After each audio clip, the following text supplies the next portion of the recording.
This is really cool. Watch this. This is the Chinese Long March 3B rocket that launched yesterday. A few seconds after launch, this happens.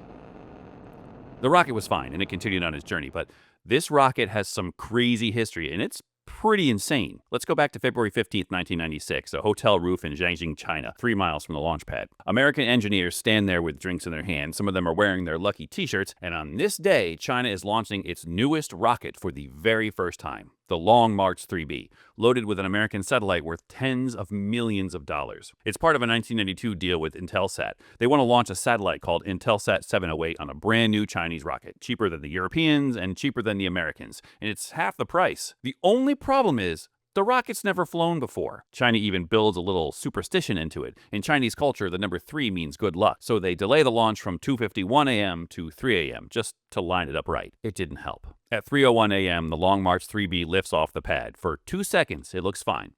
Then it begins to tip, and it doesn't go up, it goes sideways, straight toward a hillside near the launch center gate. It smashes into a village, Meilin Village. The rocket, still full of toxic fuel, explodes on impact. 2 weeks later, Chinese state media releases the death toll. 6 people, 57 injured. People are immediately skeptical. Western journalists who were there, who talked to witnesses and who saw the footage, they just didn't buy it. The area near the hillside wasn't some empty field, it was a residential zone packed with launch center workers and all of their families. Analysts who reviewed the satellite images later argued the real number could run into the hundreds. Nobody outside China has ever been able to confirm it either way.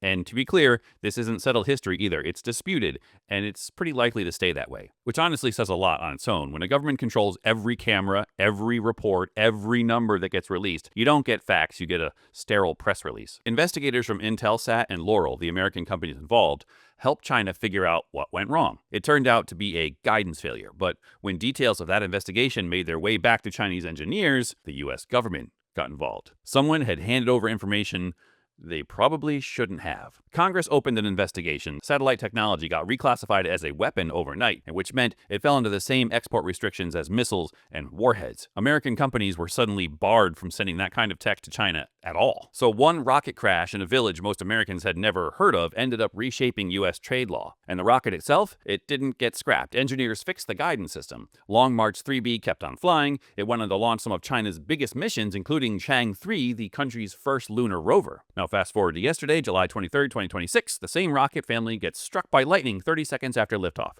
And it still makes orbit. Same bloodline, same launch site, 30 years apart. One version killed people on its very first flight, and the truth got buried with them. The other survived a lightning bolt and made headlines for surviving it. I kind of think that's the real story here, not the lightning. It's the distance between a disaster nobody was allowed to talk about at all and a near miss that got cheered on social media the same day that it happened. Like, follow, share, and subscribe for more history that you don't really learn in school.